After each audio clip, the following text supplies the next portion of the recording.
On Tuesday, June 2nd, 6 states will have their primary elections to decide which candidates move on to the November 3rd general election.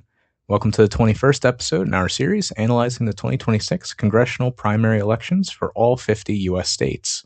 In this episode, we will be reviewing the state of New Mexico. They're a smaller state with a population just over 2 million people. This gives them 3 seats in the House of Representatives, and currently, New Mexico is fully represented by Democrats in both the House and Senate, along with their Democratic governor. Additionally promising is the fact that none of their Congress members are over the age of 66, which, when compared to the other members of Congress in their mid-70s and 80s, is quite young. Unfortunately, that is where my enthusiasm for their congressional slate ends. Just being a Democrat does not make them a good member of Congress or a representative of the people. Maybe I'm wrong, but none of New Mexico's delegation refuses corporate PAC money or has done anything worth talking about since being elected. They represent corporate donors, war profiteers, and others in the billionaire robber baron Epstein class. Not you. For all 3 House seats and the Senate seat, I would have liked to discuss a challenger for every race. But sadly, the 3 House incumbents are all running unopposed. Maybe they'll improve their positions, but if not, hopefully they have a progressive challenger in 2028. The Senate race does have a primary challenger to the incumbent Ben Lujan. Before going into more detail on the Senate race, let's first discuss the primary process the candidates and voters must navigate to win. New Mexico uses a standard partisan framework for their primary elections. The participation in the election is semi-closed. This means registered voters who are not affiliated with a party can decide which partisan ballot to participate in. The win condition is plurality-based, meaning the candidate with the most votes wins. There won't be a runoff election. This is the only chance for the primary candidate to become the nominee. Unfortunately, we are well past the May 5th deadline for new voter registrations. For those who are registered, even though the House seats may not have an inspiring candidate, there's still the Senate seat to vote for.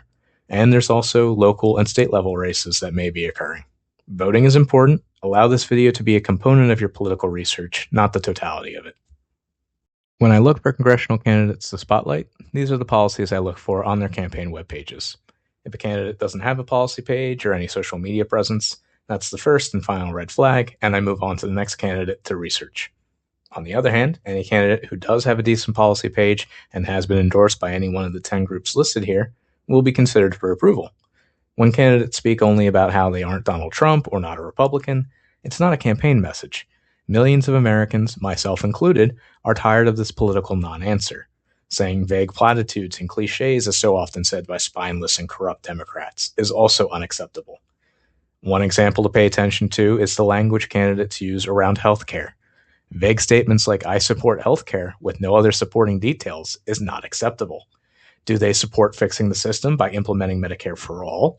Or do they support the for-profit corporate healthcare structure that harms millions of people every day? This will unfortunately be a shorter video, but here's why you should support the primary challenger, Matt Dodson, over the current incumbent in the New Mexico U.S. Senate race. The incumbent Ben Lujan was first elected back in 2020. During his 6 years in the Senate, he has been an average liberal and corporatist Democrat. While he is a co-sponsor of Bernie Sanders' Medicare for All bill in the Senate, I find it hard to trust the incumbent as he takes campaign contributions from the insurance industry and money through other corporate PACs. When reviewing his campaign site, he didn't have Medicare for All listed as a policy he supports, or any other policy. This is not an inspiring candidate worth your vote. Voters in New Mexico can do better. The best candidate running is the challenger, Matt Dodson.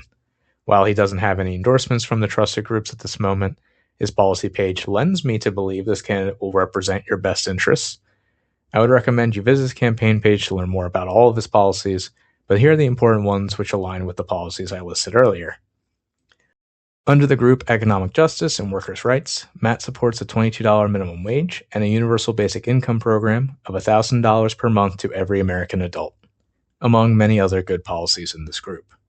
Under the group of Democracy, Justice, and Political Reform, Matt wants money out of politics, including the overturning of Citizens United. He also mentions a policy I often don't bring up enough, which is the reintroduction of Glass-Steagall legislation that once again separates commercial and investment banking. For healthcare, he supports a universal healthcare system.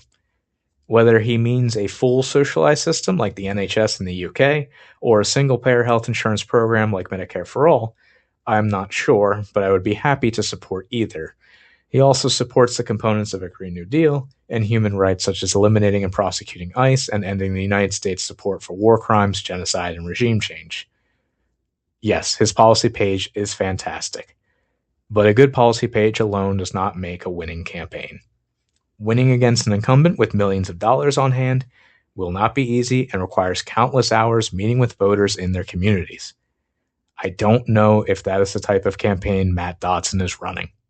Again, his policy page is great, but there appears to be limited support around his campaign at this time. Maybe that changes by June 2nd. We'll see.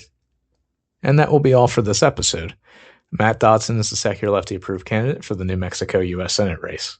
Hopefully the voters in New Mexico will agree and make that happen. But what do you think? Is there any important information I missed? Who will you be voting for? Let me know in the comments. Be sure you're subscribed and ring that bell to be notified of my newest videos. If you found anything I said in today's video useful, please give it a like and share it everywhere. Together, we can make Americans more educated, and hopefully that will result in better election outcomes. Until the next video, please consider checking out my other work on this channel. Any additional watch time and shares will help the channel reach more people and is greatly appreciated. Thank you again for listening. Take care.